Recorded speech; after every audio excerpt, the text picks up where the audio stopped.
Good evening, one and all. We welcome you all to the International Webinar Series on Holistic Health, Well-being and Sustainable Development 2024.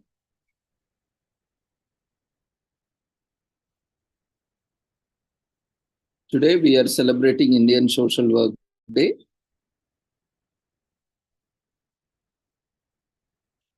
As part of this celebration, we request those who have registered for the participation can fill the registration form along with the presenters, and those who would like to make presentations are requested to share their details in the chat box as per the format shown on the screen. Kindly share your topic, title, and your name, occupation, designation, place, and the duration of your presentation in the chat box. We'll be inviting you one by one after today's commemorations. So we'll be starting the session in a couple of minutes. In the meanwhile, we request everyone to complete the registration through registration form, which has been raised in the form of polls.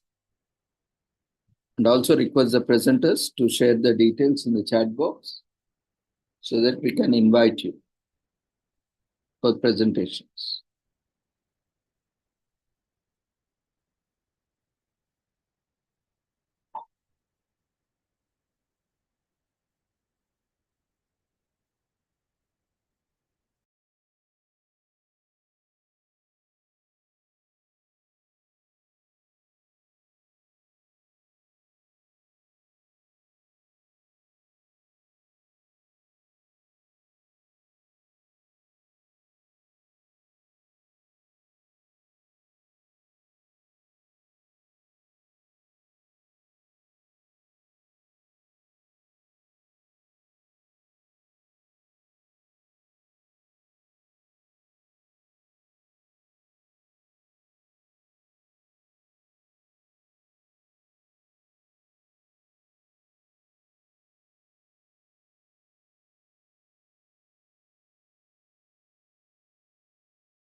Good evening, one and all. We welcome you all to the International Webinar Series on Holistic Health, Well-being and Sustainable Development 2024, commemorating Azadi Ka Amrit Mahotsav, nation celebrating 77 years of independence and United Nations Sustainable Development Goals 2015 to 2030 as part of awareness and campaigns in collaboration with Sri Holistic Health Foundation India and Sri Research Institute Center for Art, Sciences and Wellbeing, and international and national fraternity. We also welcome you to International Series and also Indian Social Work Day celebrations, which is also known as Bharatiya Samaj Karya Divas 2020. So before we start our commemorations, let's take the blessings of Almighty.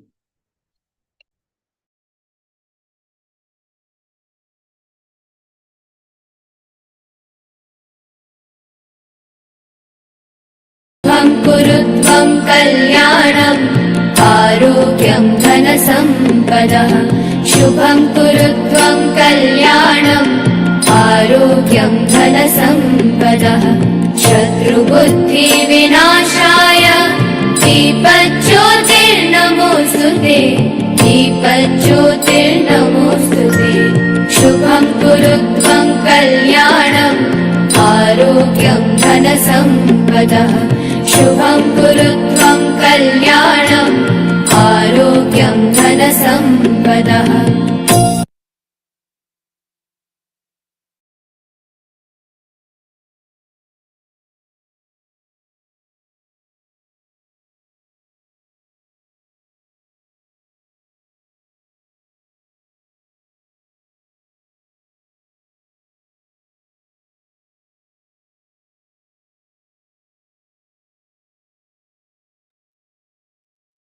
With the blessings of Almighty, we shall continue with today's sessions and commemorations.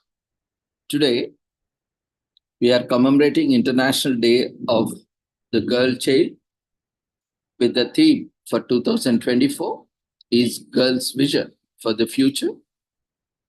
This year's theme conveys both the need for urgent action and persistent hope driven by the power of girls' voices and the vision for the future.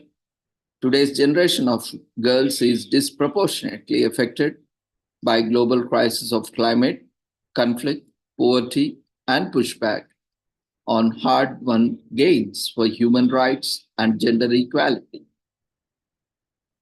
Too many girls are still denied their rights, restricting their choices and limiting their futures. Yet, recent analysis shows that girls are not only courageous in the face of crisis, but hopeful for the future.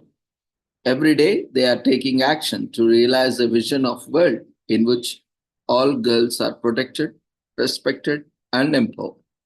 But girls cannot realize this vision alone. They need allies who listen to and respond to their needs. With the right support, resources, and opportunities, the potential of the world's more than 1.1 billion girls is limitless. And when girls lead, the impact is immediate and wide reaching. Families, communities, and economies are all stronger. Our future together.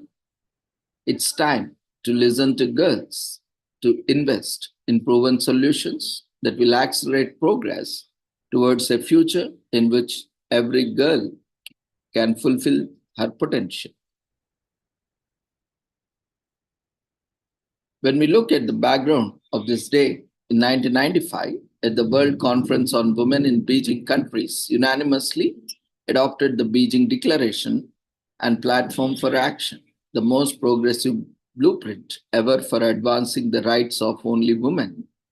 Not only women, but also girls. The Beijing Declaration is the first to specifically call out girls' rights.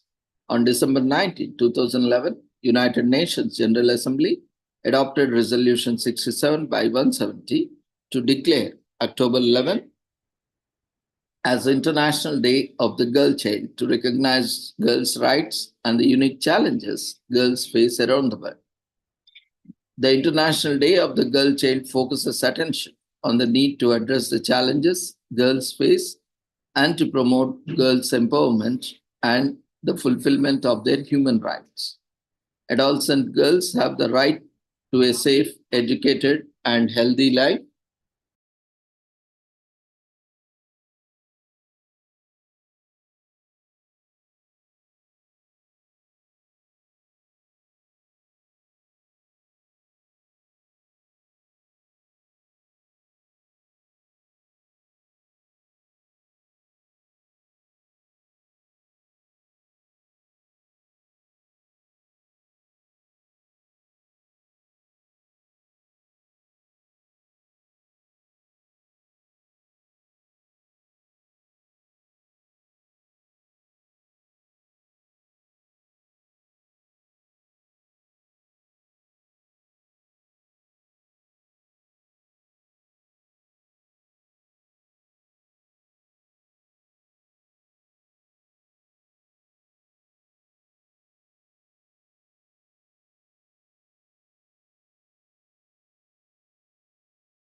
We'll resume in a minute.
Yeah. Sorry for the inconvenience.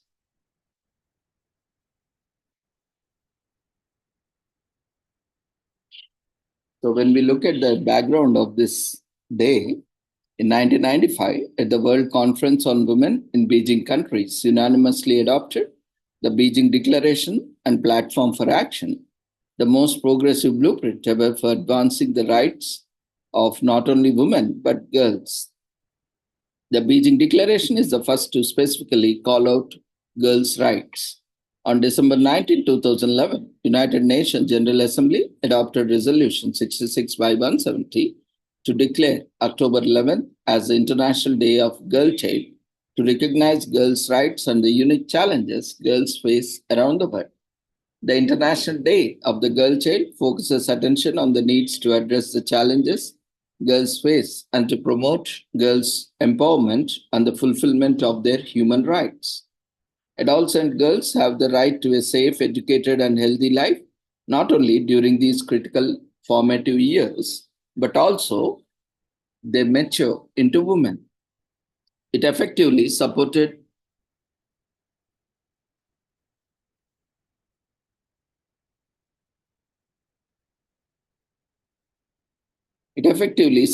during the adolescent years.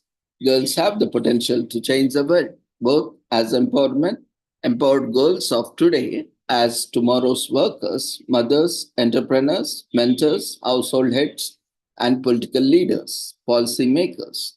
An investment in realizing the power of adolescent girls upholds their rights today and promises a more equitable and prosperous future, one in which half of humanity is an equal partner in solving the problems of climate change, political conflict, economic growth, disease prevention, and global sustainability.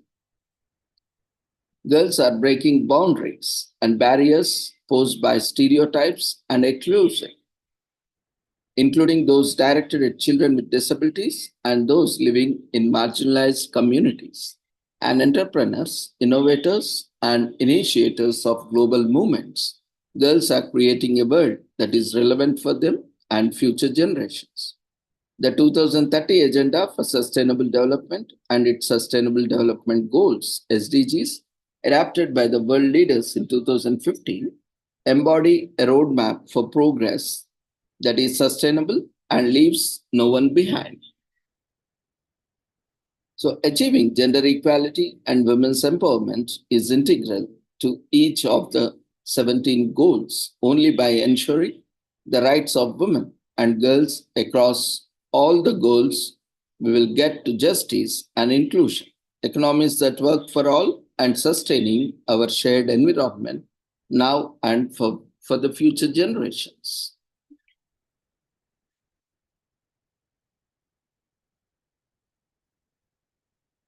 Women and girls represent half of the world's population and therefore also half of its potential. Gender equality, besides being a fundamental human right, is essential to achieve peaceful societies with full human potential and sustainable development. Moreover,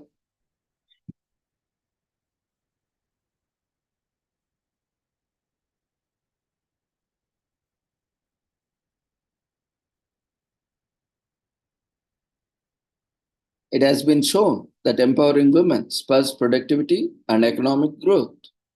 There are more than 600 million adults and girls in the world today equipped with the right resources and opportunities. They will be the largest cohort of female leaders, innovators, entrepreneurs, and the change makers world has ever seen. Skills for Girls, skill-centered solutions for unlocking the potential of adults and girls offers various skill-based courses and training programs. Nearly 1 in 5 girls are still not completing lower secondary, and nearly 4 in 10 girls are not completing upper secondary school today. Around 90% of adolescent girls and young women do not use the internet in low income countries, while their male peers are twice as likely to be online. Globally, girls aged 5 to 14 spend 160 million more hours every day on unpaid care and domestic work than boys of the same age. Adolescent girls continue to account for 3 in 4 new HIV infections among adolescents. Nearly 1 in 4 married partnered adolescent girls aged 15 to 19 have experienced physical or sexual violence from an intimate partner or at least once in their lifetime. Even before the COVID 19 pandemic, 100 million girls were at risk of child marriage. In the next decade, and now over the next 10 years, up to 10 million more girls worldwide will be at risk of marrying as children because of COVID-19 pandemic.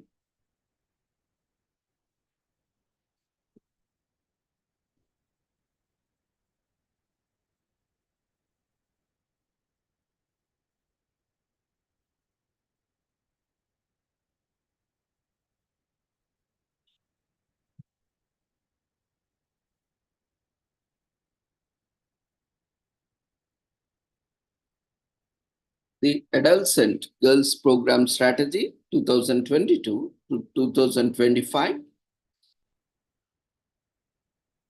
a guiding document guiding UNICEF's direction of work for and with adolescent girls, setting out high ambition and the investment case for gender transformative, multi-sectorial, and integrated program.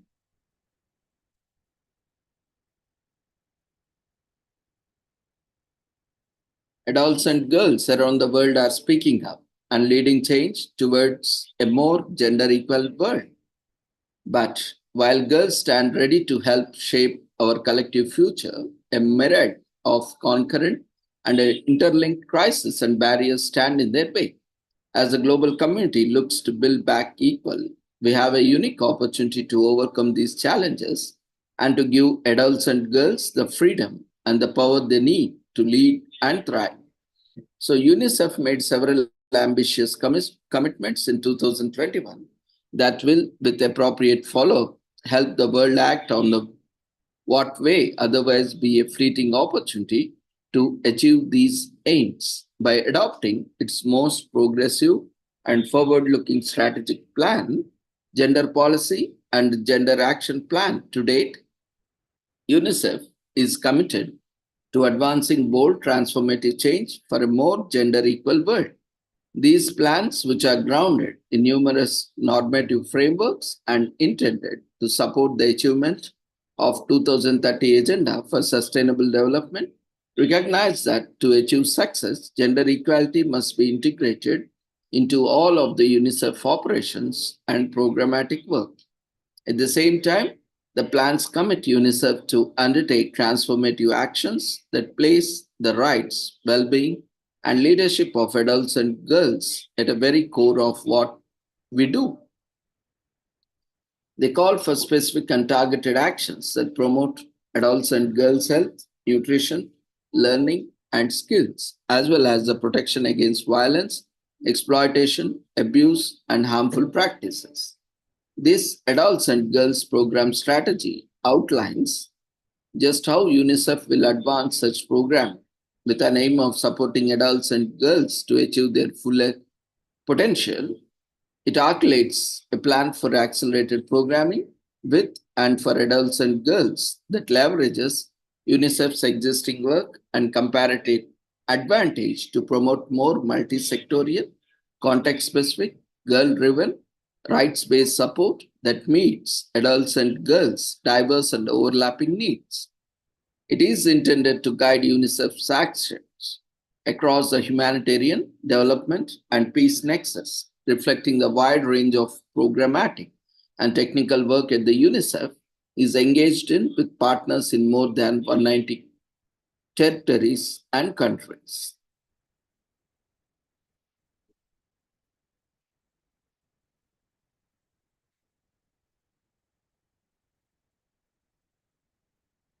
Skills for girls, girl centered solutions for unlocking the potential of adults and girls.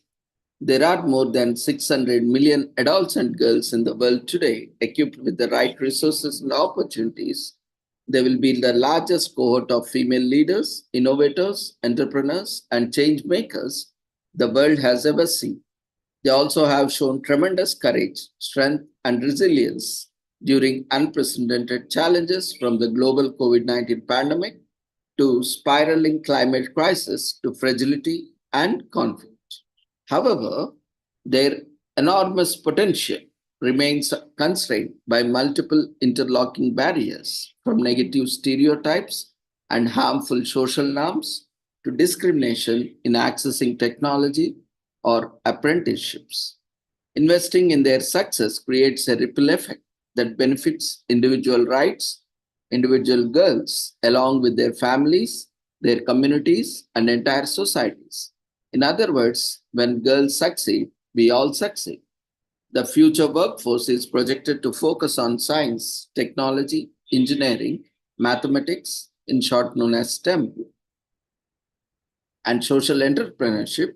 Over 90% of jobs worldwide have a digital component, but options remain limited or non existent for girls, especially adolescent girls, to excel in these male dominated fields.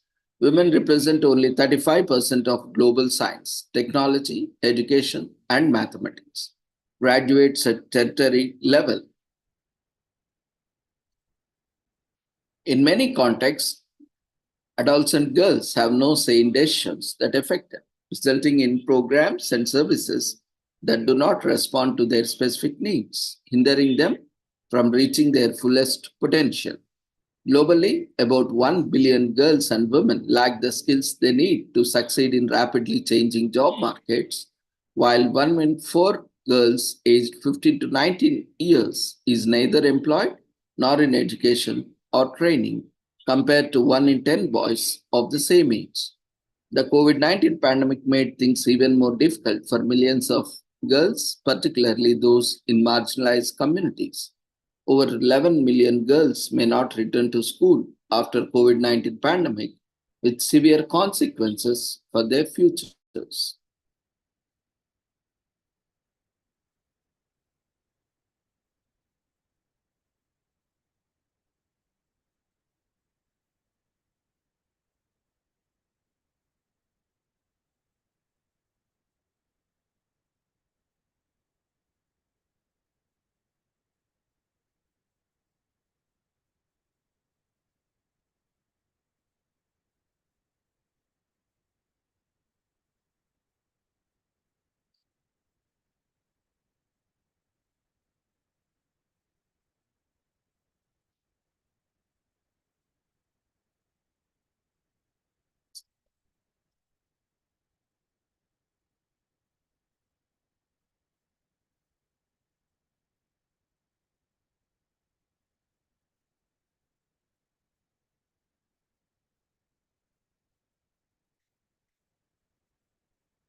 So, with this brief introduction, we invite your feedback, suggestions on this day, commemorations. What do you think and how we can improve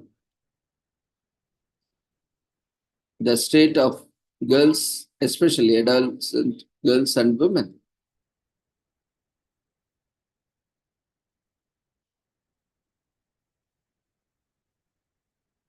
To reach their fullest potential. You can use chat box to share, or if you want to share orally, you can raise your hand.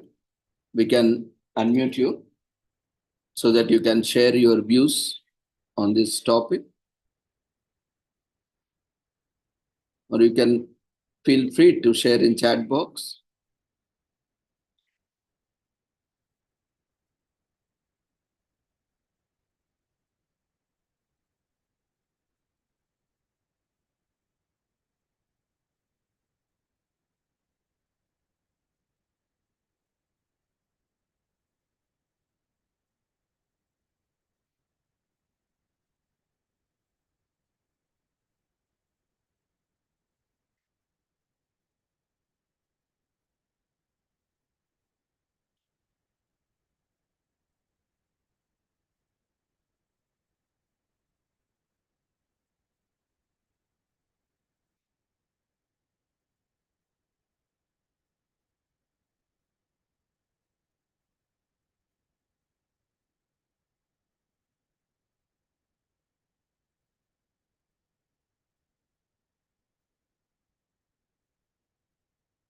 Anyone willing to share your feedback, feel free to share in chat box or you can raise your hand so that we can unmute you.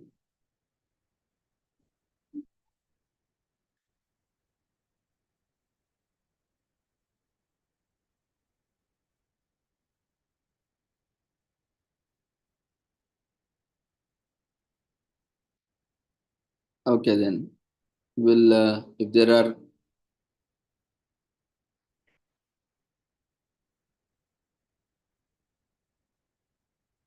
there is no oral feedback, we shall continue.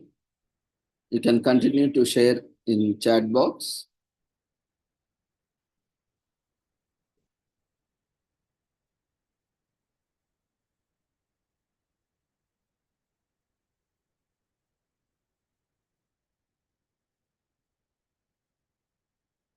Since December 19, 2011, this day has been celebrated as an International Girl Child Day or just International Girls Day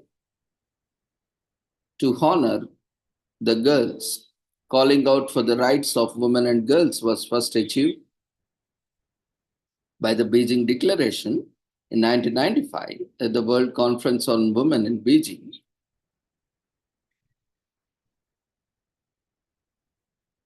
International Day of the Girl Child began as part of international non-governmental organization Plan International's campaign Because I Am a Girl.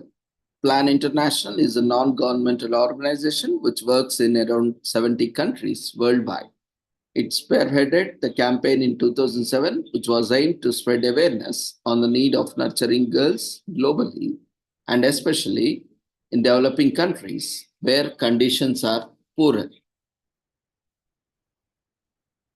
The campaign was designed to nurture girls, especially in developing countries, to promote their rights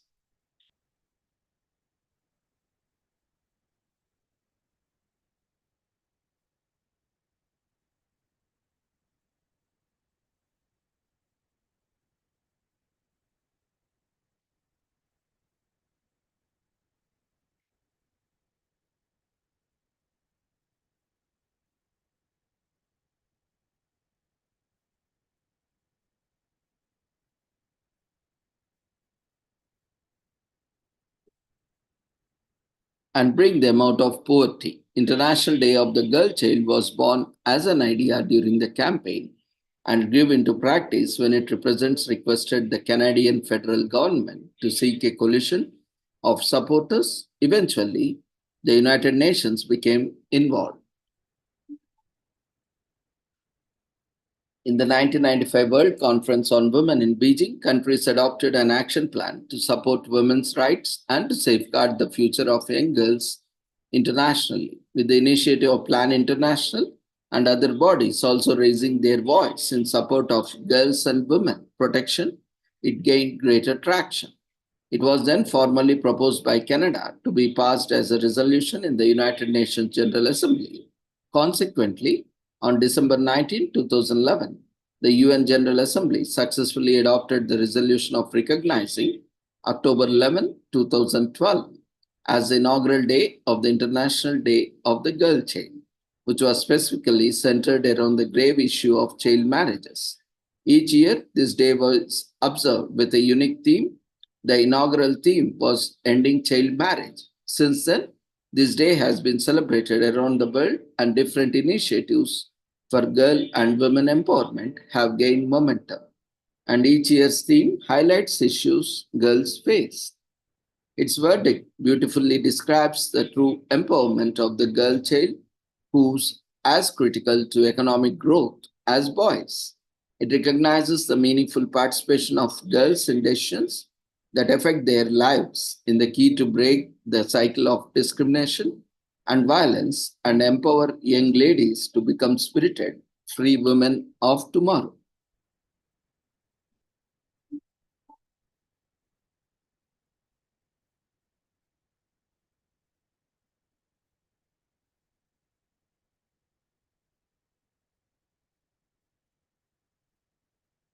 So participate in a girls' empowerment campaign. Strong and disciplined men and boys need to nurture these girls who will soon transition into womanhood.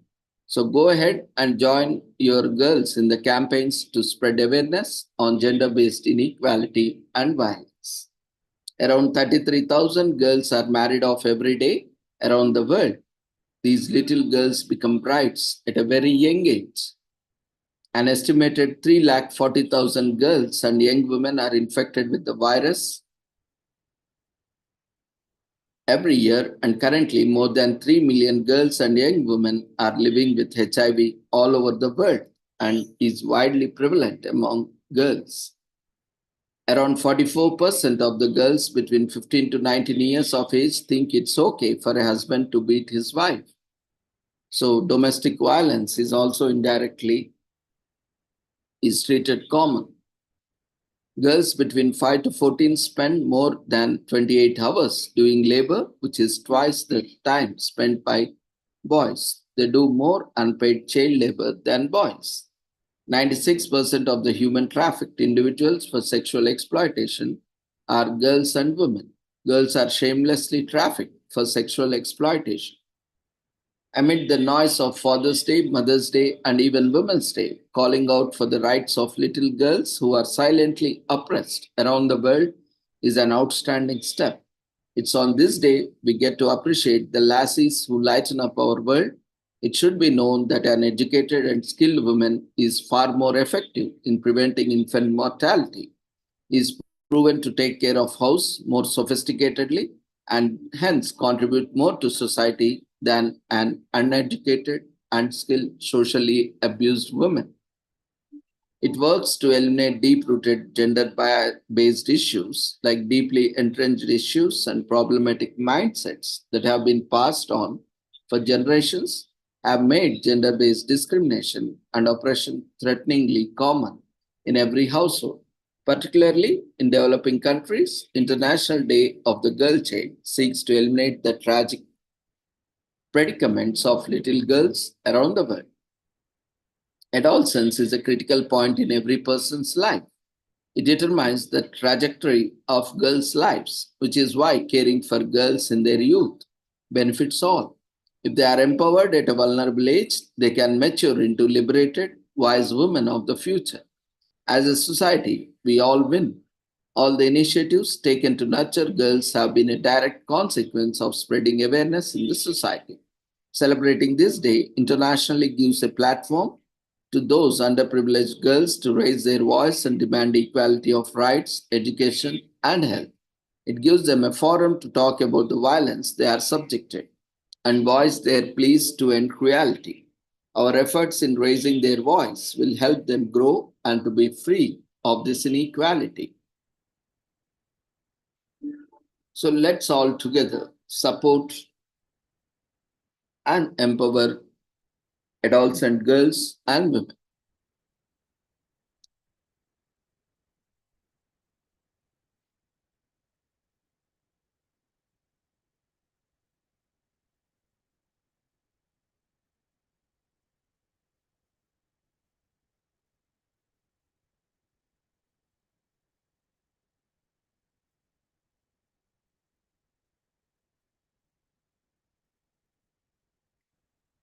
Today, we are also commemorating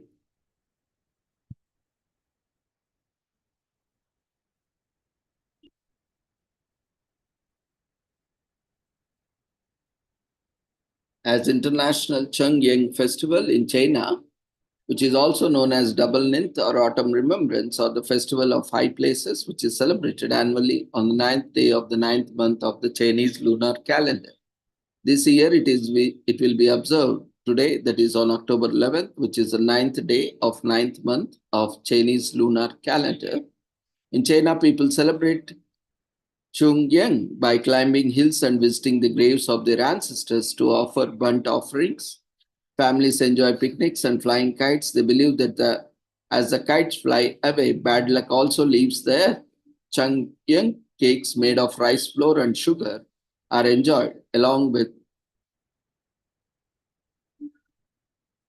chrysanthemum tea to ward off evil. In Cantonese, Chongyang means double nine.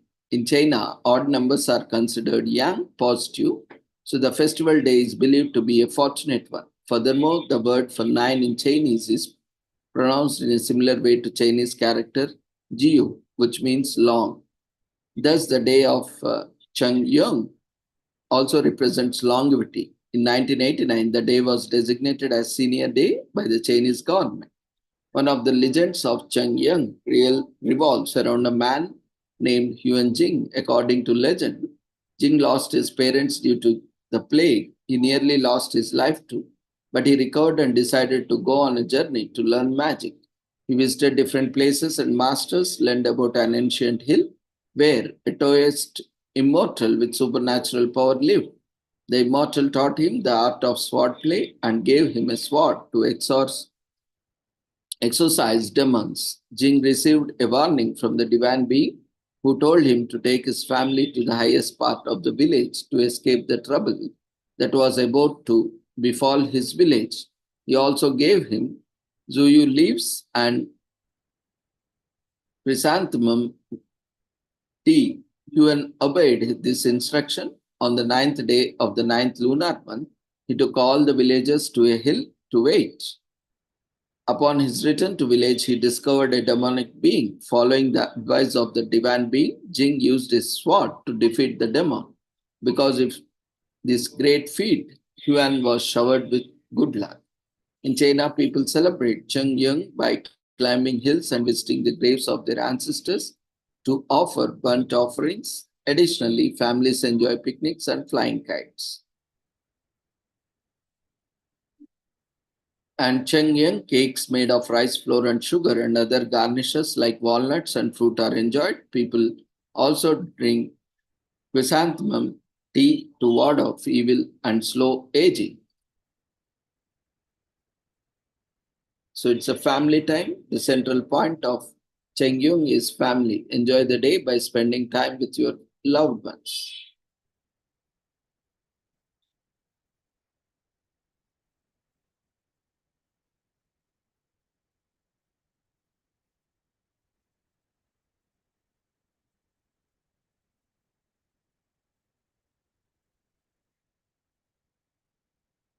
As we are celebrating International Day of Girl Child, today is also commemorated as Wet Nurse Day, especially in Australia, which also recognize the nurses who play a significant role in veterinary care. The objective or the aim is to appreciate the work of veterinary nurses and technicians and remember the positive impact of their work. It is a perfect time to recognize the irreplaceable work these professionals do. Vet Nurse Day was first established by the Veterinary Nurses Council of Australia to raise awareness of the importance of veterinary nurses to the veterinary industry and to a wider community. So this history of veterinary medicine goes all the way back to Mesopotamia in 3000 BC in the West, where an individual named Uluglandita was hailed as an expert in treating animals. Since then, history has become rife and with mentions of veterinary practice across the world in the West. One of the first written mentions came in 1900 BC, enshrined within the sacred Hindu text. The formal start of veterinary medicine, however, came much later in Lyon, France in 1761, when the Claude Bourglat founded the first veterinary school. Former British veterinary practices can be owed to the Odiham Agricultural Society, from which the London Veterinary College was born in 1791.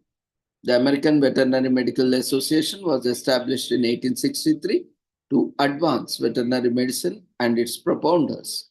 The Food and Drug Administration, FDA, further established the veterinary medical branch in 1965 to supervise veterinary pharmaceuticals. This later developed into Center for Veterinary Medicine, in short known as CVM.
So veterinary medicine has undergone many changes over the centuries. Initially, its focus was the treatment of livestock, but it has since expanded to include domesticated animals as well as wild animals.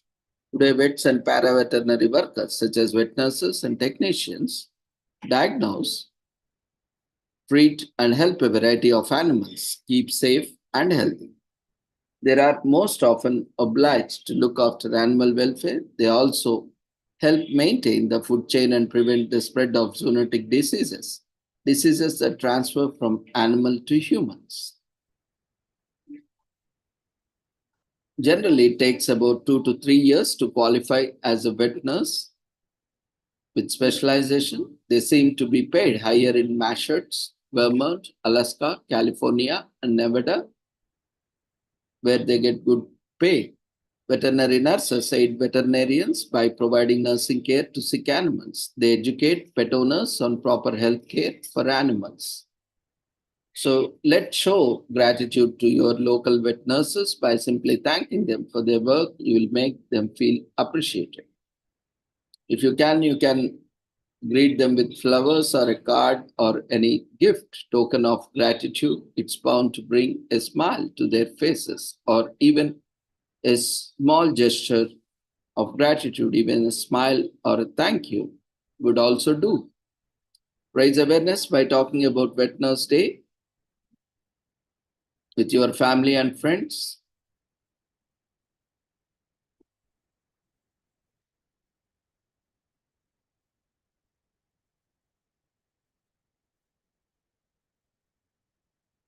And especially this day highlights the importance of vet nurses, which are invaluable to the health and safety of our pets. So, Vet Nurse Day serves as a reminder of just how important they are.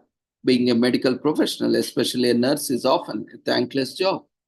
Vet Nurse Day is a perfect reminder to appreciate vet nurses, and it's an excuse to appreciate them and bring them gifts, even a small coffee or a tea or a gesture of saying thanks, and a delightful way to interact with them. So today is a perfect excuse to give them a small token of your gratitude.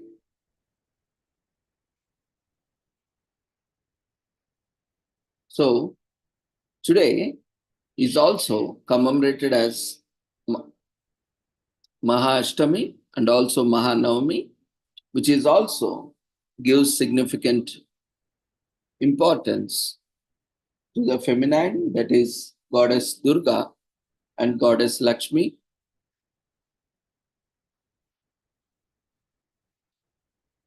So celebrated by Hindu diaspora across the world. So Mahaashtami is celebrated on the 8th day of the 15-day long Dashain festival in the Nepal, and this year it falls on October 11th. The Hindu community of the country and the diaspora observes the day by honoring goddess Durga Bhavani. Dashain, one of the most auspicious festivals in the country, usually falls somewhere between September and October and is dated as per the Hindu calendar. Throughout this festival, several manifestations of goddess Durga are celebrated, with Mahaashtami being the day on which her true claim to power is achieved. Friends and families get together to celebrate the festival, and the day is marked with excitement and devotion across the Hindu community and diaspora of Nepal, India, and across the world. Mahaashtami is part of Dashain, the longest and most anticipated festival for the Hindus of Nepal. It is believed that on Mahaashtami, goddess Durga proclaimed her true power and completed her transformation. Hindu devotees mark the day by offering prayers to the goddess Mahakali, Mahalakshmi, Mahasaraswati, which symbolize strength, prosperity, and knowledge, respectively. The shrines of goddess in Kathmandu village and valley are decorated, and devotees start pouring in early morning to offer items of worship and sacrifice. The festival is notable across the community due to its animal sacrifice. Most of the devotees offer ducks and goats to the goddess. Those who refrain from animal sacrifice leave the animals without sacrificing and also present other food items such as fruits and vegetables. Other rituals of the day include a collective reading of Durga Saptasti, the scripture of Goddess Durga, and the worship of weapons, machinery, vehicles, and all assets of a household. One of the most crowded places in the country on Mahashtami is Deshaingarh of Hanuman Doka, a royal outlier in Kathmandu. Devotees from all over the country assemble for a special worship session called Kalratri at midnight. Millions of Nepali Hindus await this festival with emphasis on family gatherings and rehabilitation of the community ties. People from all around the country and world return to their hometowns to mark the day, and all shops, private places of work, educational institutions, and government offices are closed today during this holiday.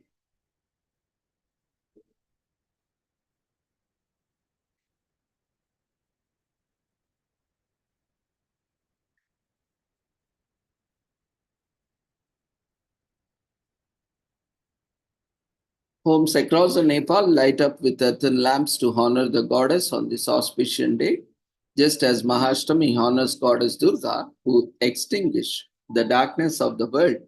By harnessing their powers, you too can challenge the darkness in your lives by lighting a little lamp and working for better days. Dashain wraps up the spirit of Hinduism and is one of the biggest festivals for Hindus around the world, from nourishment to enlightenment and finally repentance. The observation covers it all. The week long celebration is a great time for you to catch up on some of the teachings of this religion and rituals.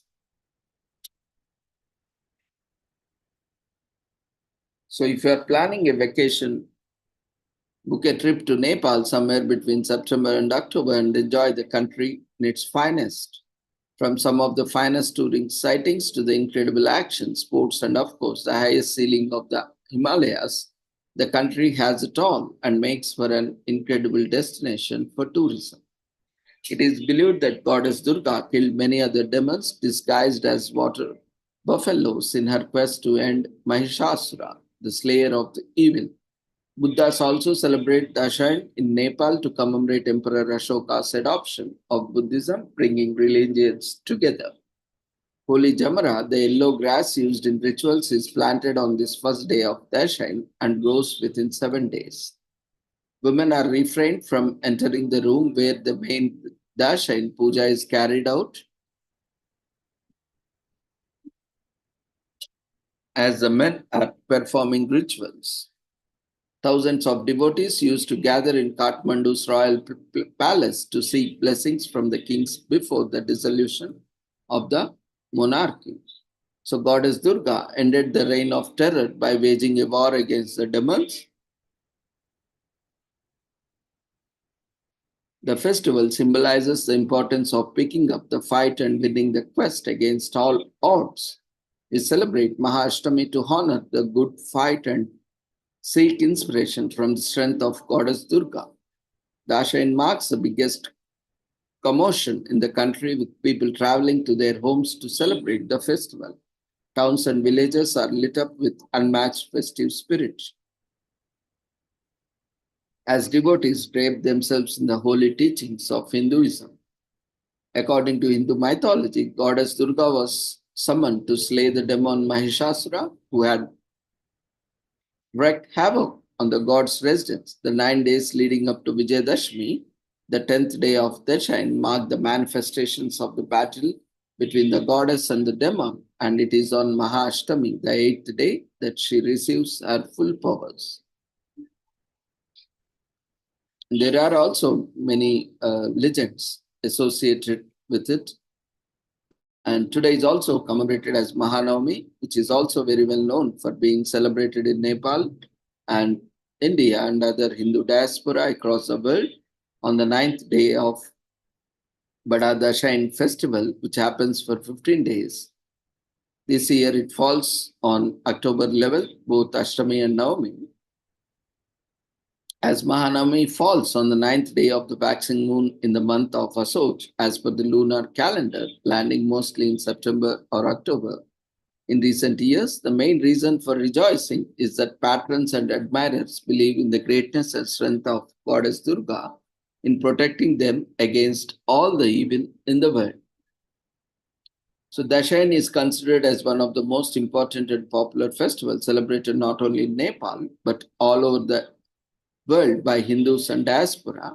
In Nepal, the festival is also known as Mother of all festivals. The particular way Dashain is celebrated in Nepal is that it is observed for 15 long consecutive days and ends on a full moon day, which is known as Purnima. According to the English calendar, the Dashain festival begins on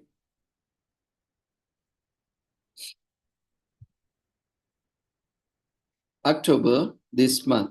So each of these 15 days is special to Hindus and diaspora, and they also already have the traditions and customs to follow. Although on the ninth day, which is called Mahanavami, it is believed that the goddess Durga battles and emerges victorious over the demon Mahishasura. On this day, practicing devotees attend special worships of goddess Durga and make many offerings to various shrines. Male buffaloes, roosters, ducks, and billy goats are one of the many that are sacrificed or left on this day to pledge to the goddess. For those who do not have the means to offer animals or birds, they offer fruits and vegetables instead as other form of sacrifice. In addition to this, the faith will also makes a trip to visit Taleju temple in the capital city, even with very long waiting lines. The temple is only open once in a year on the particular day of Mahanavami, which is why people really flock and consider it a special day on the Dashain festival.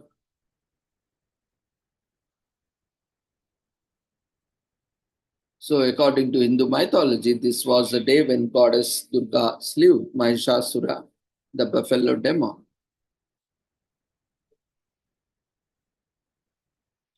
This is the last day of Navaratri. Ceremonies and rituals reach a peak on this day. Also, official military ritual sacrifices held in the Hanuman Doka royal palaces and courtyard.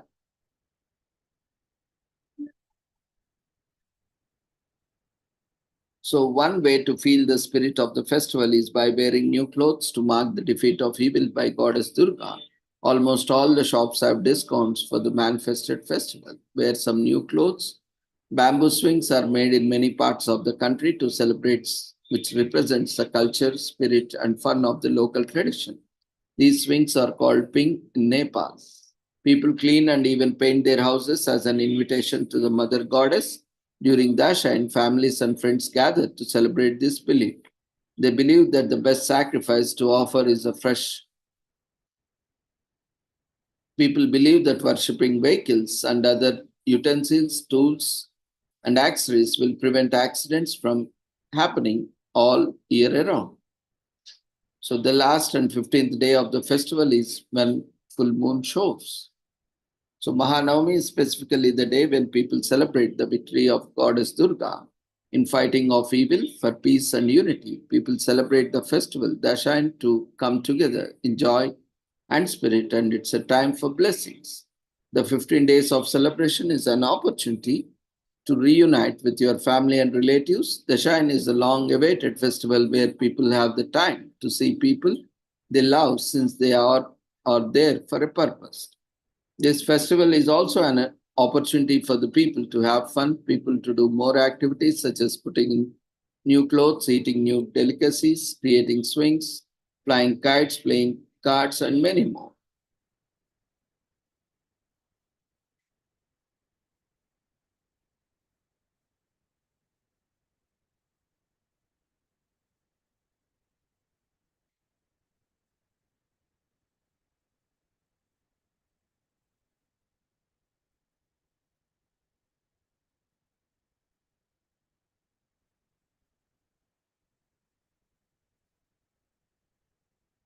So today we are commemorating Indian Social Work Day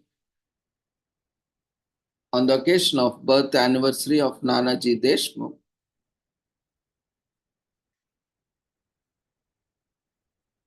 Chandika Das Amrutrao Deshmukh,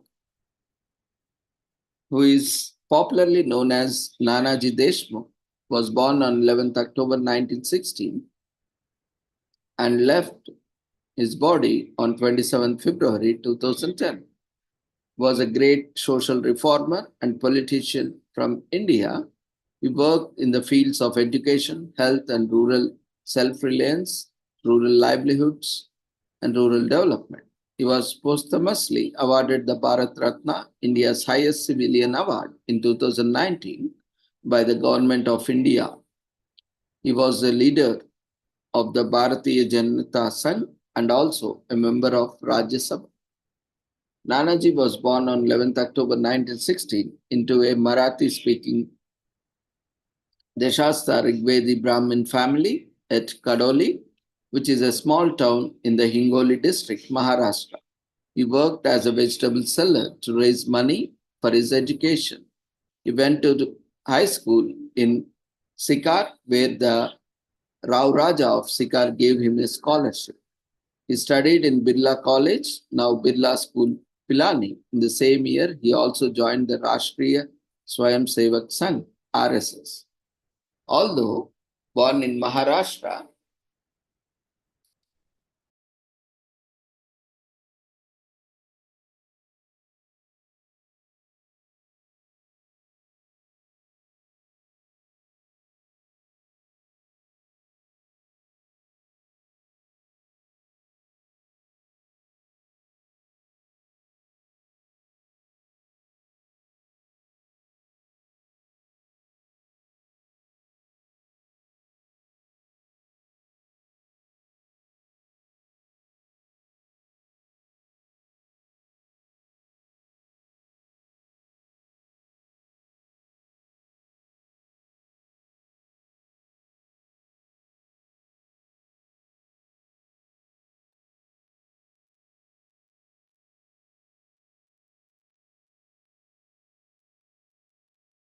the fields of his activities were in Rajasthan and Uttar Pradesh.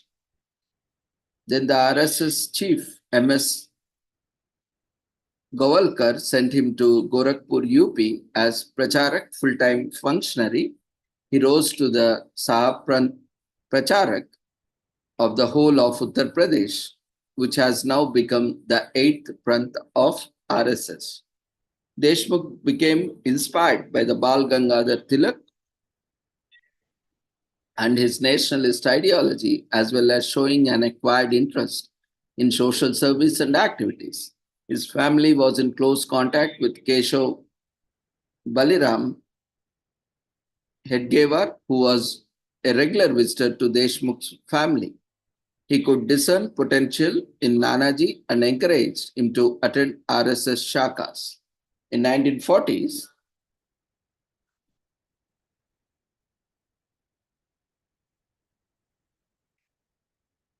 after Hedgewar's death, many youngsters inspired him to join the RSS in Maharashtra. Deshmukh was among those who joined the RSS, devoting their life into the service of the nation.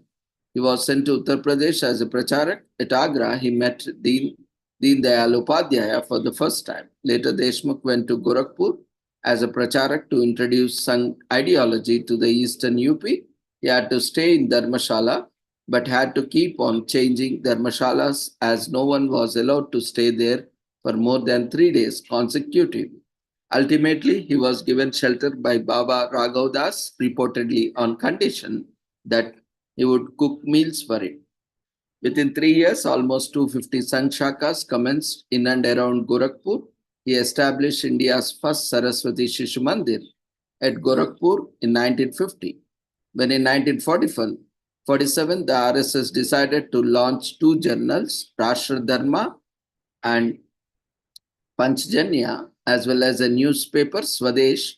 Sri Atal Bihari Vajpayee was assigned the responsibility of the editor, and Deen Dayal Upadhyaya was made the Margadarshak, with Nanaji as the managing director. Mahatma Gandhi's assassination led to the imposition of a ban on the RSS, and publication work came to a grinding halt.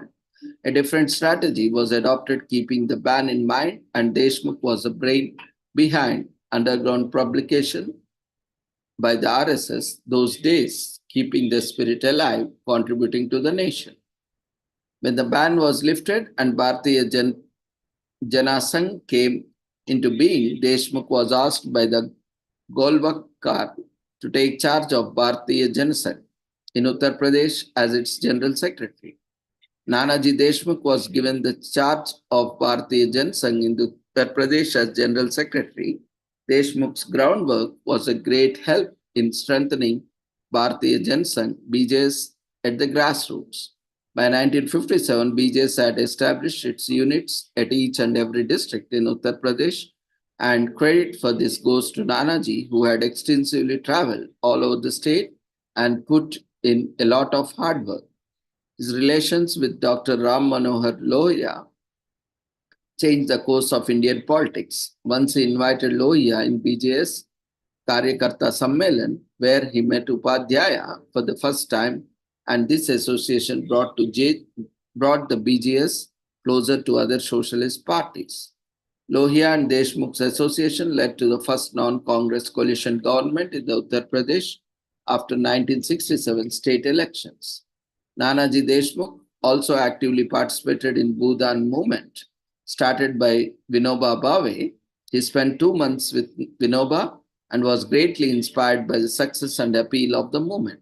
Later, when Jayaprakash Narayan gave the call it for total revolution, Nanaji responded by giving total support to the movement. Later, Morarji Desai, who became the Prime Minister heading the Janata Party government, offered him the cabinet portfolio of industry, but Deshmukh spun the overture. Deshmukh had won in the 1997 election, held after revocation of the emergency with a comfortable margin from Balrampur Lok Sabha constituency of Uttar Pradesh. He was nominated to Rajya Sabha by the NDA government in the year 1999 in recognition of his services to the nation. After retirement from active politics, Deshmukh then served Deen Dayal Research Institute that he himself had established way back in 1969. He did work towards the anti-poverty and minimum needs program. Other areas of his work were agriculture and cottage industry, rural health, and rural education. Deshmukh assumed chairmanship of the institute after leaving politics and devoted all his time to building up the institute.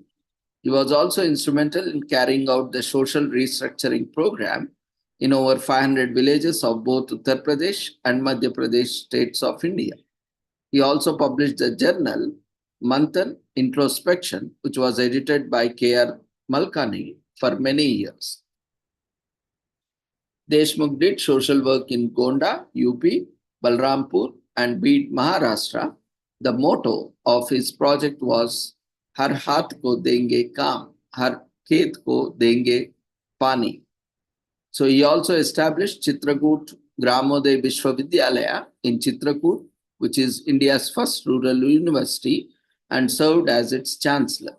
Nanaji implemented the philosophy of integral humanism to improve the living standards of more than 150 villages of Bundelkhand. He was awarded highest civilian award, Bharat Ratna, in 2019 posthumously, and second highest civilian award, Padma Vibhushan, in 1999. Deshmukh died on 27 February 2010 in the premises of Chitrakoot Gramoday Vishwavidyalaya that he established. He was unwell for some time due to geriatric problems and had refused to be taken to Delhi for treatment. He bequeathed his body to Dajichi Dedan Sanstha of New Delhi, which was accepted, and his body was sent to All India Institute of Medical Sciences for medical research. His contribution to the social work as a social worker was enormous.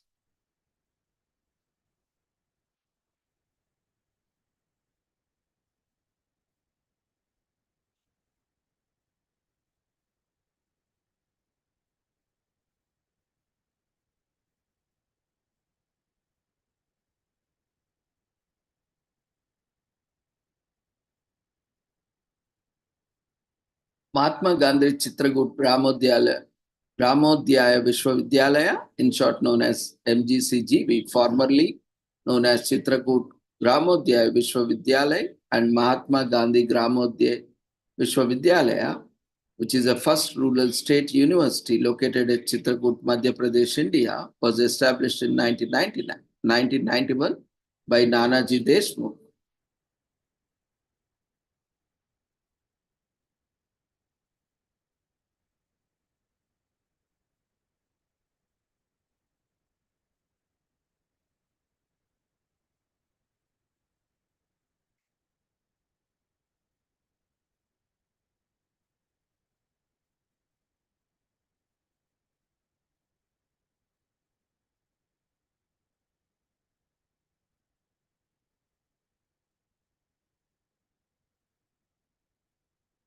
Nanaji Deshmukh established India's first Saraswati Shishu Mandir there at Gorakhpur in 1950. Then he was the founder of Deen Dayal Research Institute, DRI, situated at Chitrakoot. He was also responsible for starting India's first rural university, Chitrakoot Gramodhyaya Vishwavidyalaya, and Bal Gangadhar Tilak inspired Nanaji Deshmukh nationalist ideology, and his slogan of Swaraj is my birthright and I shall have it.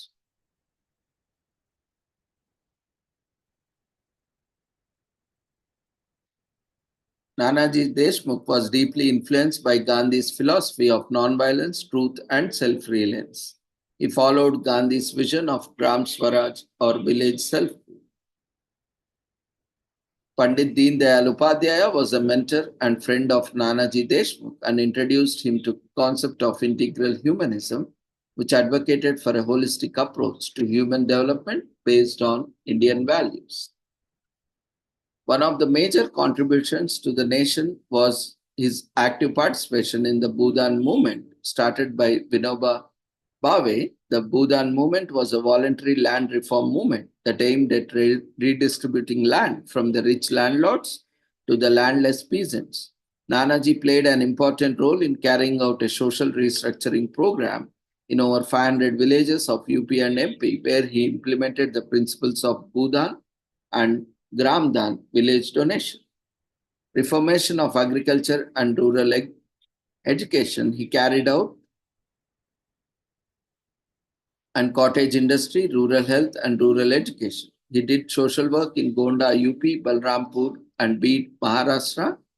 The motto of his project was Har Haath Ko Denge Kaam and Har Khet Ko Denge Pani. Chitrakoot project in 1977, he moved to Chitrakoot, a remote village in Madhya Pradesh, to create a prototype of a self-sustaining model of development based on the concept of Gram Swaraj. Hundreds of villages that have come under what is now popularly known as Chitrakoot project generate their electricity through bioenergy and solar energy plants. He pioneered a method of sorting conflicts and differences between the villages called the litigation-free model, which was based on the ancient Indian principles of consensus, making an alternate conflict resolution for a conflict-free society. Nanaji Deshmukh was a strong advocate for Swadeshi self-reliance in India. He believed in reducing dependency on foreign goods and technologies and promoting the use of indigenous resources and traditional knowledge to boost rural development and self-sufficiency.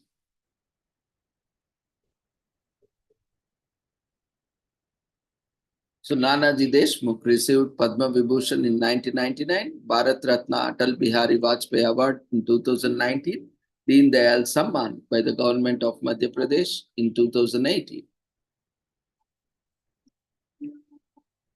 His approach recognizes the importance of popular power, which is seen as more potent, stable, and long-lasting than political power.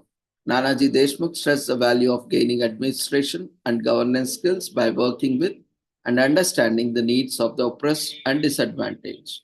Nanaji believed that instilling the spirit of self-reliance and excellence in the younger generation was essential for social advancement and prosperity in India. incorporating indigenous and traditional technologies, conducting field studies to create replica models for self-sufficiency, instilling a scientific mindset, improving health and hygiene, and striving for 100% literacy, conflict resolution, and cohesion, Deen Dayal Research Institute (DRI) efforts had led to cohesive and conflict-free society in surrounding villages. Villagers had unanimously agreed to avoid litigation and resolve disputes through other means, as they recognized that disputes had hindered development. Samaj Shilpi Dampati involved a graduate married couple offering counseling and intervention. This concept played a significant role in achieving harmony and conflict resolution. So Nanaji's Deshmukh life epitomizes a relentless commitment to social transformation and rural empowerment influenced by the principles of Gandhian philosophy and integral humanism. His profound impact manifested through initiatives like Bhudan movement, emphasis on self-reliance and conflict resolution models continues to inspire sustainable development, community cohesion, and people-centric governance in modern India.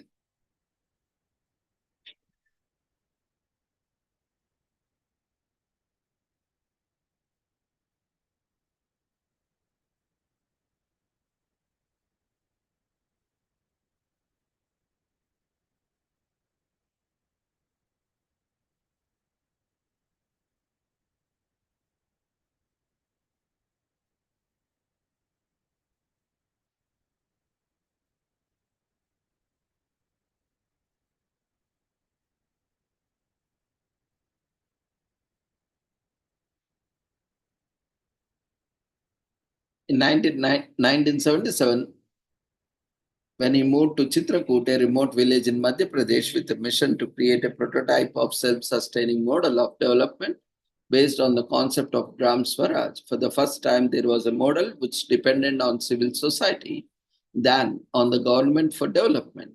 Do not wait for the government to solve your problems. Nanaji used to tell people, we have to solve your problem. We have to find solutions to our problems. Hundreds of villages that have come under now what is popularly known as Chitrakoot project generated their electricity to bioenergy and solar energy plants. The villages which always face water shortage today have a variety of rain harvesting and water conservation methods. Organic farming has become a way of life and chemical fertilizers are no more used. Women run many small-scale industries which produce quality goods.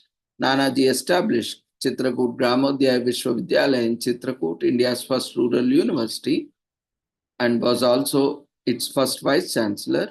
All of this with very little support from the government. For all those who thought Gandhian and Indian economic models were too idealistic and unrealistic, he was the answer.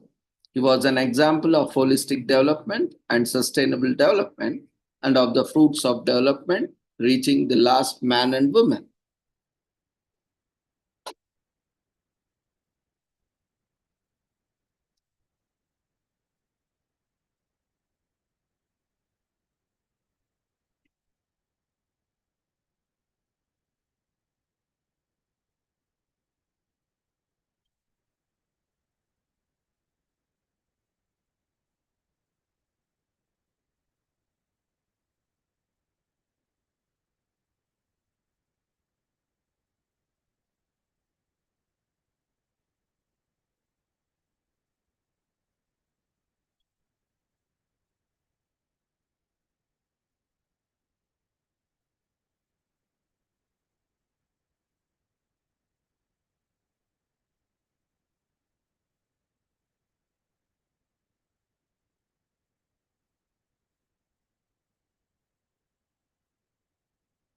So there is a great need for all of us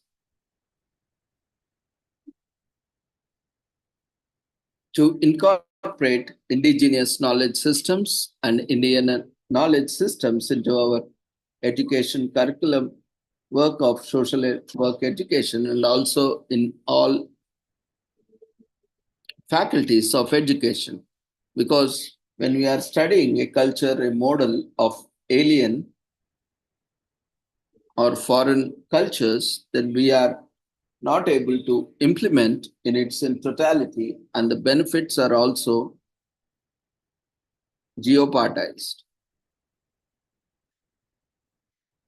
So there are greatest reformers from where we can draw various models, as we have seen from Nanaji Deshmukh entire life, and he has given a lot of examples. And we have many social workers like this. If you take Durgabai Deshmukh from Andhra Pradesh, that is Telangana,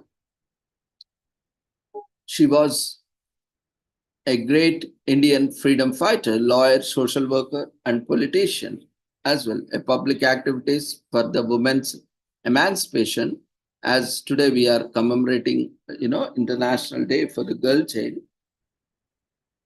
So she was also more relevant on this context. She was a member of Constituent Assembly of India and the Planning Commission of India. A public activist for women emancipation, she founded the Andhra Mahila Sabha, Andhra Women's Conference in 1937. She was also the founder chairperson of the Central Social Welfare Board. In 1953, she married to C.D. Deshmukh, the first Indian governor of the Reserve Bank of India and finance minister in India's central cabinet from 1950 to 1956. Durgabai Gummidala was born on 15th July 1909 into a Telugu-speaking family from Rajahmundry, Andhra Pradesh, India.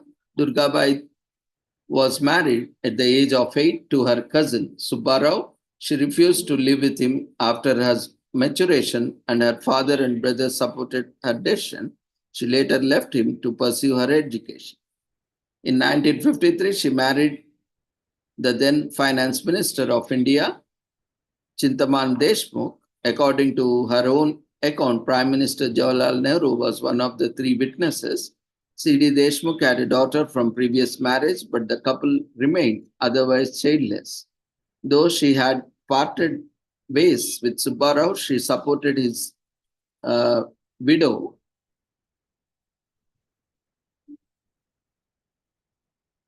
Timmayamma, after his death.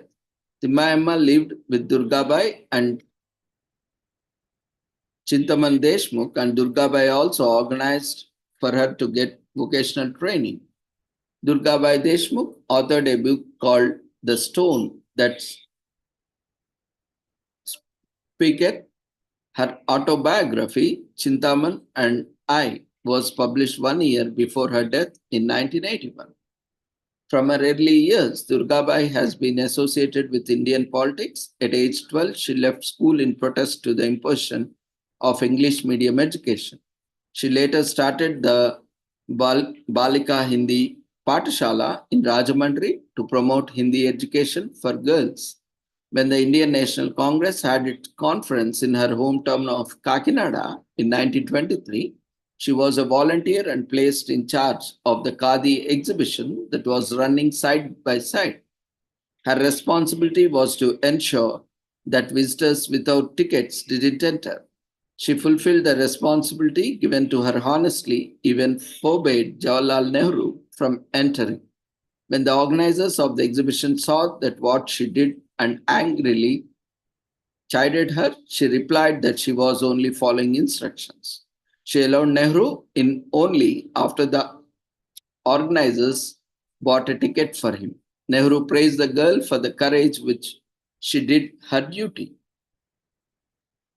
She was a follower of Mahatma Gandhi in India's struggle for freedom from British Raj.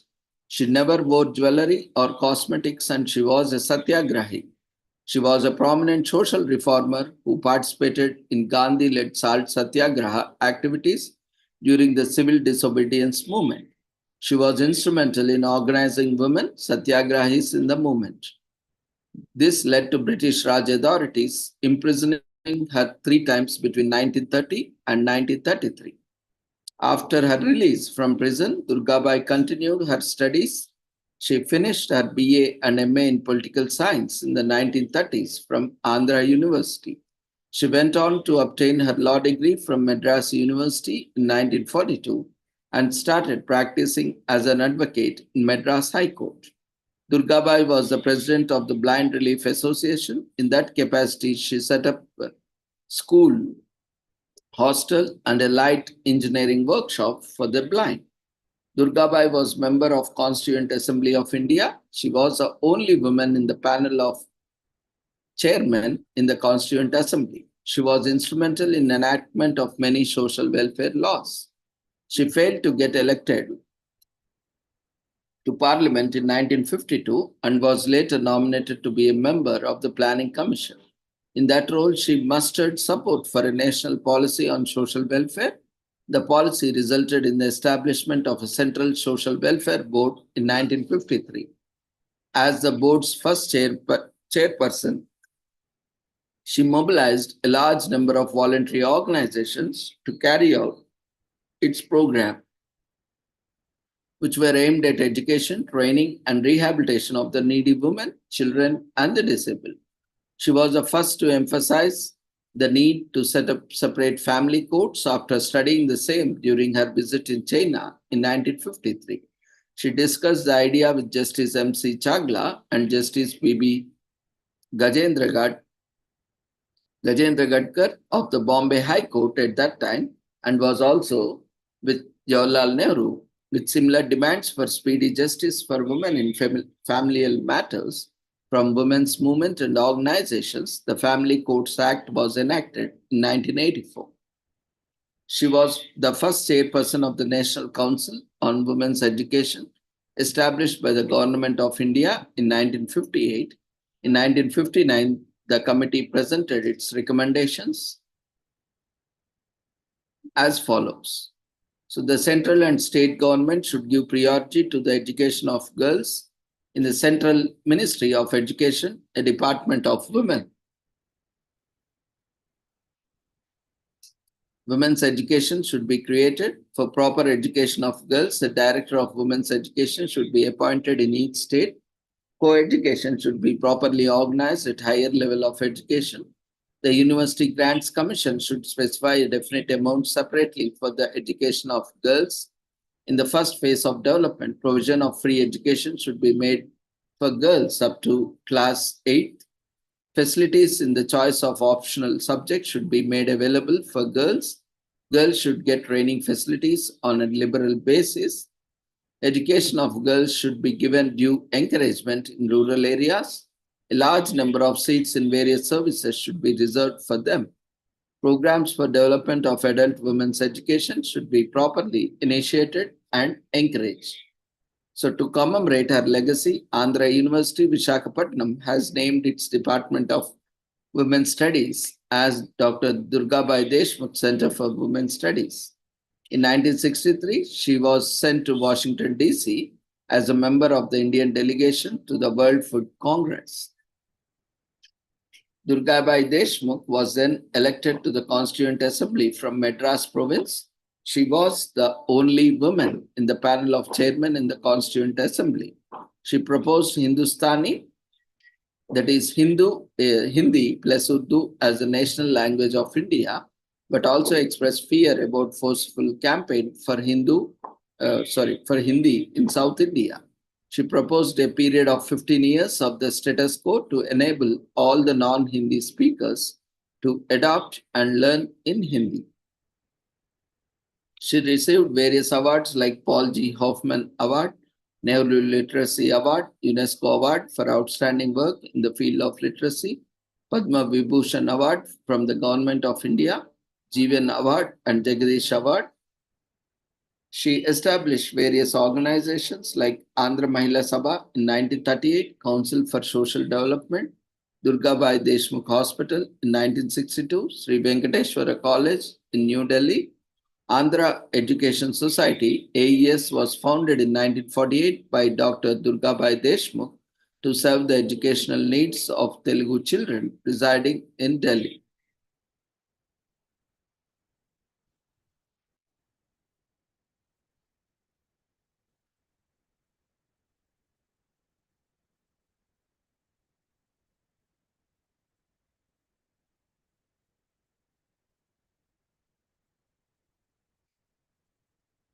So if anyone would like to share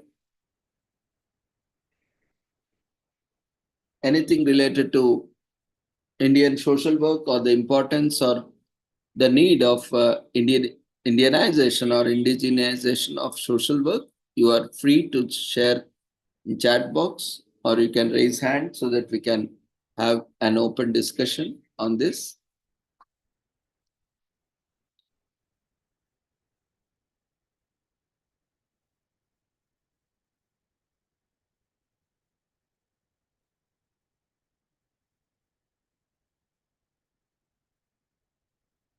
Feel free to come forward. See, personally, what I observe, there are a lot of lack of unity and there are a lot of differences among the social work fraternity in India itself. There is a lot of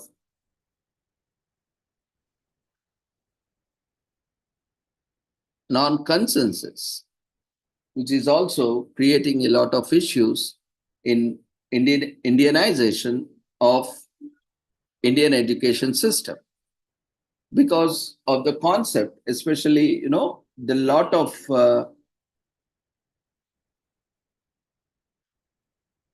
propaganda that has been carried out by the Britishers and the various rulers who have ruled the nation for various years have spread hatred against Hinduism and Sanatana Dharma and the existing cultures and traditions of the nation.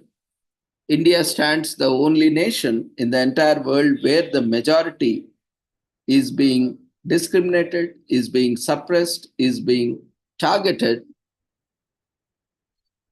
which is not seen in any other country. You can see in the entire world where the majority always prevails. But unfortunately, in India, Hindus and Hinduism is being targeted in spite of being in majority.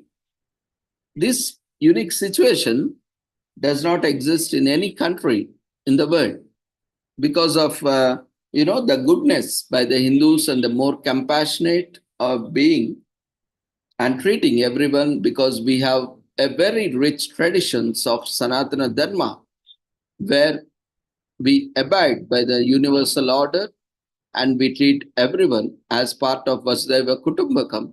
This gives us ample opportunities for other religions and especially faiths and belief systems to target Hinduism with their propaganda to convert people into their religion and also to spread hate speech on other religious and belief systems, which is creating a lot of negative and false impressions on the existing cultures and tradition. And the imposition of various Western cultures, foreign cultures, and foreign languages is also impacting the diversity. People talk about inclusion, but are they ready for the inclusion? They preach something, but they practice something. People talk about inclusion, but they don't really practice inclusion. People talk about including communities, including languages, including cultures, but are they really part of the inclusion? Again, they don't want to include others. So this is major challenges. See, we cannot just stop by saying all the brightest things, all the positive things. We all have a doubt, or definitely there is a concern or an ambiguity, or we might be pondering why still social work as a profession, as a subject, as a faculty is still struggling for its due recognition. It is due to various issues that is being entangled into. First thing is the humanitarian aspect, the compassion, the love, the care, and concern, which is part of every individual by nature. Somehow there has been a perspective that social work is a commercial version of social service. anyone can do social service, right? Any human being with kind heart and compassion can take up humans, social service.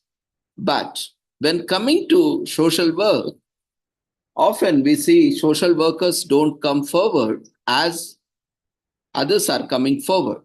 We see people are everywhere as frontline responders. But unfortunately, social workers are not in forefront unless they are being promoted, unless they are being paid for it, or unless they are on their job or they are on their self-employment, like they have own NGO or not. So this is one of the criticism that is received by the society, that they are never seen in the field in the forefront unless and until they are promoted through self-employment or employment. They are not getting into the work they are trained for. They are not getting into the field on which they have been trained for. This is one of the criticism that is often heard from the community and society. We see a lot of people doing a lot of work, which the social worker has to primarily take up. But unfortunately, social work or a social worker is not seen that prominently. So this is the greatest barrier, what many feel, that still it is far away from the recognition of social worker as others in social service get. Even in various awards also, like various Padma Awards, we see Bharat Ratna Awards, and the highest civilian awards are granted to those even in the field of social service or social work, to the non-social workers. It is a major reason because social service is done without any expectation. The major difference, but social work is always done with some expectation, at least in a kind of remuneration or a kind of salary or a kind of wage or a kind of benefit that itself creates a lot of conflict between social service and social work. So these are the challenges. See, as every human being, social worker should also come forward and should extend their services even forward in a professional manner, because they are very well trained and they are having sufficient hands-on experience. So they have to be the first responders, irrespective of whether it is their livelihood or not. They can always extend the basic service which is required to the society. That is where there are, they are not able to get their due recognition by not being taken up the basic service as a social service, which are very much required in the society, community at the grassroots level. And apart from that, even the associations are not properly collaborating. Often we are seeing the people who are working at the grassroots levels are not being recognized. People who are doing actual work are not being recognized, are not being invited, or not being referred in any of these, those academic gatherings that are happening. So this is one major gap between the profession, academics, and as well as the practice, because they lack formal education, most of them.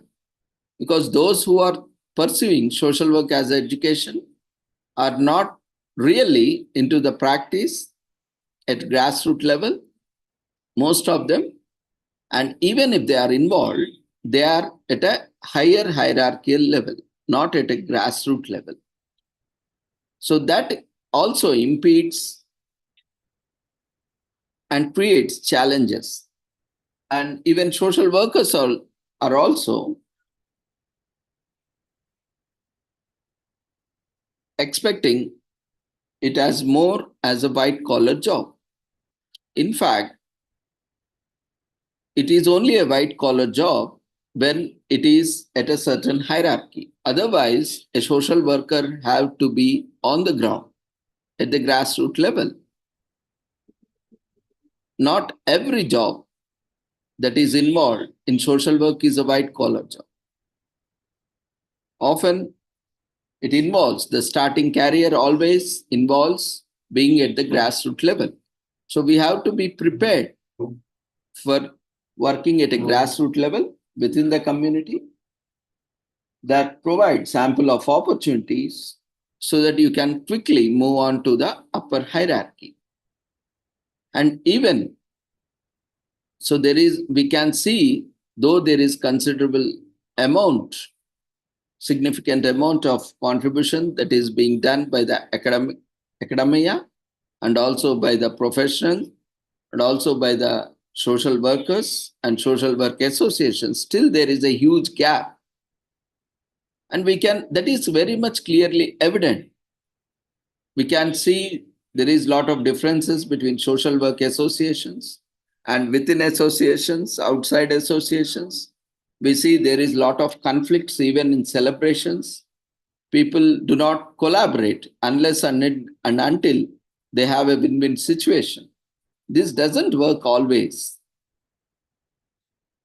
So this barrier should be broken, and these comfort zones have to be expanded or broken out of these comfort zones so that they are more far-reaching to the grassroots levels. So hope this Indian Social Work Day will bring in more opportunities. And as we always are rooted to our history, it's very important to quote, to cite, to refer to our Indian traditional knowledge systems, indigenous knowledge systems. That is where our knowledge and wisdom lies. You cannot keep referring to foreigners. You cannot keep referring to foreign customs, foreign cultures, where it is not yours. It is not mine. It is neither ours. And those are not practically applicable. The same applies. US or Russia or China or any country will only refer to their own culture and traditions primarily. But what we are doing, our entire education system has been destroyed, distorted in such a way that even for basic things also we continue to refer to foreign authors, foreign scientists, foreign culture and foreign traditions. To that extent, our entire education system has been distorted and destroyed. We don't value ourselves. Today, we are in a position that we don't value ourselves. We don't respect ourselves. We don't respect our ancestors. We don't refer to them in the science and technology. We don't refer to our Indian sages. We have a guilt feeling. We feel inferior when we are referring them, or various aspects that is stopping us because of this propaganda that is being created by our own people. Of course, outsiders have their hands in that propaganda, but at the same time, the guilt and the inferiority complex that most of us are having, majority of the population, due to which they are not able to rose up themselves with pride. India has been a Vishwaguru for everyone, entire world, even today. Everyone is looking up to India, to Indians, for their immense contributions that has been there ever since civilizations. But what happened to Indians? What is happening to all of us? We are not able to refer to our own Indian culture, Indian traditional knowledge systems, Indian indigenous systems. It's high time that we reincorporate what is lost in the educational system. Only then we will be able to bring out value education, and which is more appropriate to the present society. Unless and until we take up that, we break the barriers and we overcome this propaganda, we are not going to move ahead. Today we are talking about sustainable development. Today we are talking about climate change. Today we are talking about human disasters. All this is happening because of these irrelevant models, irrelevant strategies, irrelevant sustainable development, development models and curriculum, due to which people are abusing the natural resources, human resources, the nature, planet, and even the space. Today, entire space is filled with debris. There is a lot of pollution, not only on the planet, but also in the space, in the atmosphere. Now, this kind of negligence, irresponsibility towards our own planet, towards our own ecosystems, towards our own nature and environment, is causing a lot of issues that is impacted not just to human beings. Many species are going extinct. Many species are becoming endangered. And these are only which we know. What about those species which we aren't even aware of, which aren't we documented? Every species have a role to play in our ecosystem, in our environment. What happens if that species becomes extinct and that role is never taken up by any other species? That deficit, that gap in the ecosystem continues to impact the entire ecosystem. Now, who is responsible for that? Our irresponsibility, our negligence, our ignorance is all causing this kind of disasters. And nowadays, all the disasters are human disasters. There is no natural disaster at all nowadays. Now, who is responsible for this?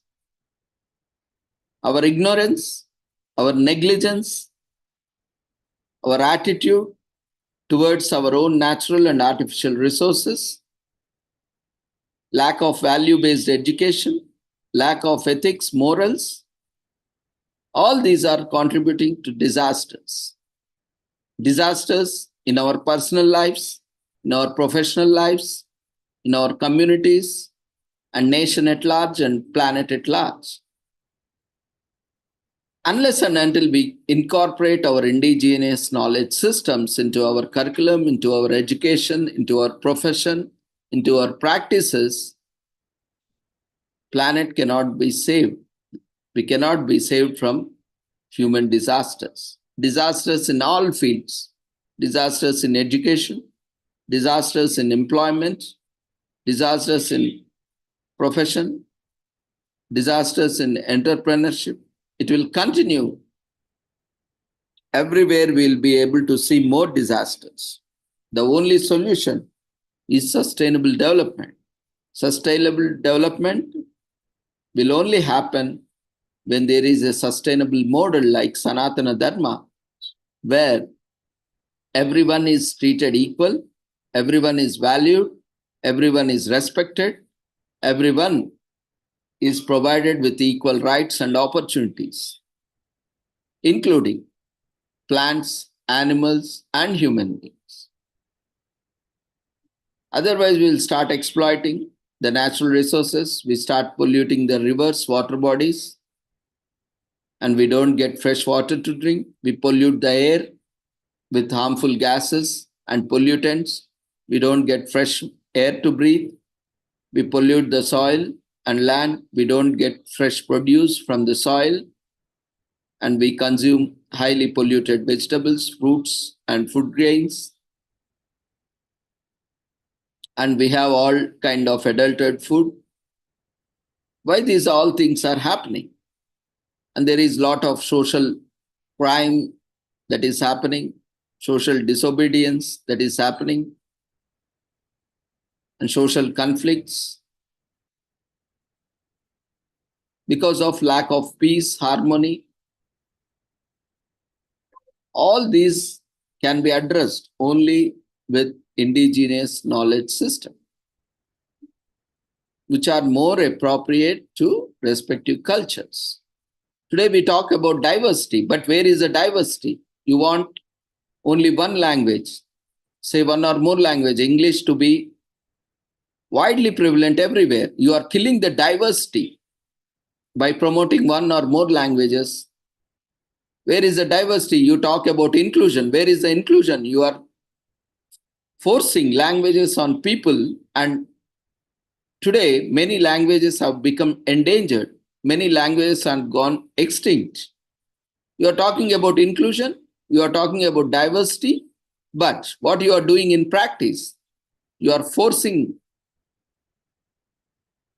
certain languages, certain systems, certain cultures on everyone in the world, certain religions on everyone in the world.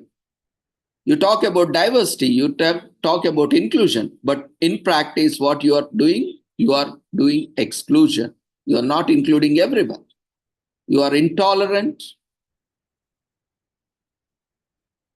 You are impatient to anything that does not subscribe to your narrative, that does not subscribe to your philosophy, that does not subscribe to your belief system. This kind of intolerance, this kind of hatred, this kind of jealousy, this kind of propaganda, which is widely prevalent not only just in India and across the world, people with hidden agendas, people with vested interests.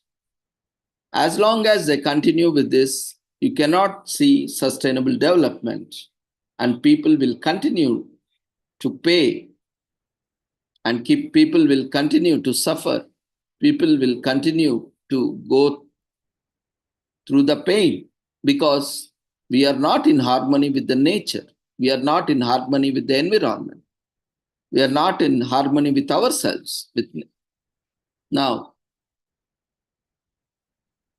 what we can do, now why we are discussing all this? What is our responsibility? Change should always start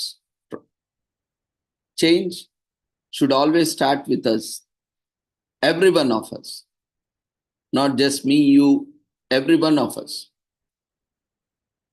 We have to be the change we want to be, we want to see. The change should begin with us. Let's change. Let's support our indigenous knowledge systems. Let's rehabilitate our own education systems by Indianization, more appropriate to our cultures and traditions. Let's promote our own languages, cultures, and traditions, along with embracing other cultures. There is nothing wrong learning about other cultures. But at the same time, we should not forgo. It should not be at the cost of forgoing our own religions, our own cultures, our own languages, our own cultures and traditions, our own rich cultural, historical glory, not at that cost. So I leave with you all with this, think over, ponder over, and you will realize what to do in the coming days. Whether you will be under the influence of propaganda with Western interest and hidden agendas, and whether you will be under the propaganda of inclusion or diversity, or whether you are part of the practical, realistic inclusion. People preach something, but practice something. People talk about inclusion, but they do exclusion. People talk about diversity, but they are killing diversity. Today, entire world is talking about diversity, but they are killing diversity. Entire world is talking about inclusion, but they are killing inclusion by supporting one or very few selected biased, discriminated systems. It may be language system, it may be belief system, it may be a religion, it may be an educational system. See, where if the world really embraces diversity and inclusion, then every system should get their place in the world. But is it happening? No.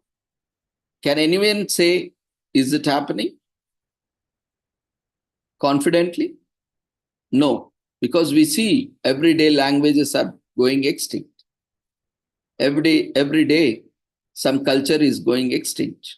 And we are talking about inclusion. Where is the inclusion? If we are really including them or their culture, their tradition, their languages, why they are going extinct? If we are really appreciating the diversity, why we are not able to promote them? Why we are not able to encourage them? Why we are not able to support them? Why we are not able to officially recognize them?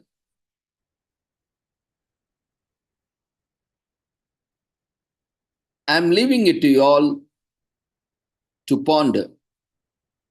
You yourself decide what is that it needs to be done. So with this, we shall conclude this Indian Social Work Day celebrations. It is a high time that all faculties, not just social work, all faculties need to be reformed with indigenous knowledge systems, Indian knowledge systems with relevant, culturally appropriate models, strategies, values, ethos in the education, so that we are representing our own cultures and traditions, embracing other cultures and traditions. We are not against anyone, but not at the cost of foregoing our own languages, cultures, traditions, values, ethos, and so on. So with this, I appreciate each and every one of you for joining us on these wonderful occasions. And we request everyone to quickly fill up the feedback form, which has been raised in the form of polls. If you have any queries, suggestions, feedbacks, feel free to share in chat box, or you can raise your hand. We can allow you. If there are none, we shall conclude this session. We thank everyone and see you all tomorrow at the same time, 6 p.m. for the international webinar series that is being organized daily at 6 p.m. Before leaving the platform, we request everyone to quickly fill up the feedback form. And once you have filled the feedback form, you may leave the platform. Thank you, everyone, once again for joining us. See you all tomorrow. Take care. Good night.